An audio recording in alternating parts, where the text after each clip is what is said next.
شامی صاحب اس سے پہلے کی ڈیٹیلز میں ہم جائیں، نیکٹا نے جو رپورٹ جاری کی ہے تازہ، اس میں 11 ماہ کے دوران 526 واقعات پیش آئے دہشت گردی کے پشاور اور گرد و نواح میں صرف،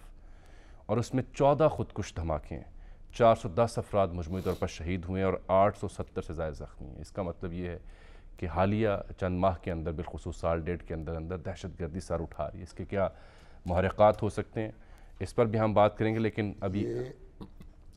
یہ جو 2022 میں جی ایک رپورٹ جاری کی گئی تھی دسمبر میں، اس میں یہ بتایا گیا تھا کہ جو پولیس کی ٹارگٹ کلنگ ہے نا، جی پولیس کی اس میں شدید اضافہ ہوا ہے۔ جی 220 حملے کیے گئے، جن میں 120 پولیس کے نوجوان جو ہیں یہ سر پولیس کی آپ بات کر رہے ہیں، بالکل، اور 125 زخمی ہوئے اس پچھلے ایک سال کے دوران۔ یعنی جو قانون نافذ کرنے والے ادارے ہیں ان کو ٹارگٹ کیا جاتا ہے دہشت گردوں کی طرف سے، تاکہ وہ حوصلہ چھوڑ بیٹھیں، بددل ہو جائیں۔ تو پولیس جو ہے وہ شدید نشانے پہ رہی، اگرچہ کہ اس کے نوجوان جو ہیں ڈٹے ہیں سر، سلام ہے ان کو، وہ ڈٹے ہوئے ہیں اور انہوں نے حوصلہ نہیں ہارا، بڑے حوصلے سے وہ اپنا کام کر رہے ہیں، لیکن وہ زد پہ ہیں۔ اور ابھی یہ جو تحریک طالبان پاکستان ہے، اس سے مذاکرات ہو رہے تھے، جنگ بندی تھی، پھر 28 نومبر کو انہوں نے جنگ بندی ختم کی۔ انہوں نے حملوں کا اعلان کیا تھا کالعدم تنظیم، اس کے بعد سے اب تک یہ حملے جو ہیں وہ رکنے میں نہیں آ رہے۔ ایک تو آپ کو یاد ہے وہ جو حملہ ہوا تھا بنوں میں، جو ان کا ایک وہ تھا سی ٹی ڈی کا جو مرکز تھا تفتیش کا، جو ایک کرائے کی عدالت عمارت میں تھا، اور اس میں جو دہشت گرد گرفتار تھے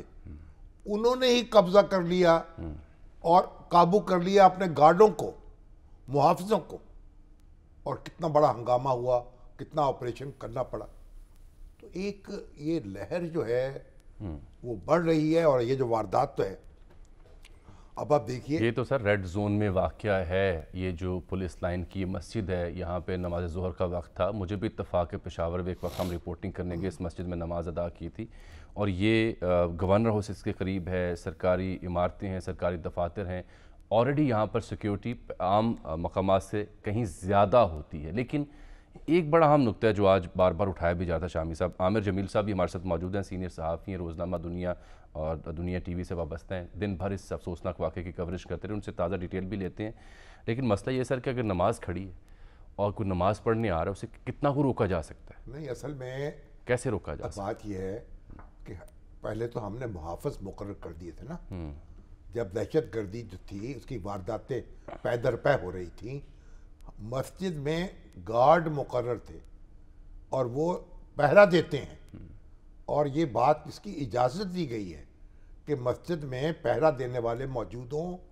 جب ایسی خطرے کی صورتحال ہو وہ نماز بعد میں ادا کرتے ہیں۔ نہیں، یہاں تو اب کیونکہ سیکیورٹی کے ایک سے زائد پیرامیٹرز لیے گئے ہیں نا، سکون رہا تو ہم اس کو، وہ سارے معاملات جو ہیں وہ نظر انداز ہو گئے۔ اب مسجدیں جو ہیں، اب ہر مسجد پہ پہرا دینا پڑے گا، چوکس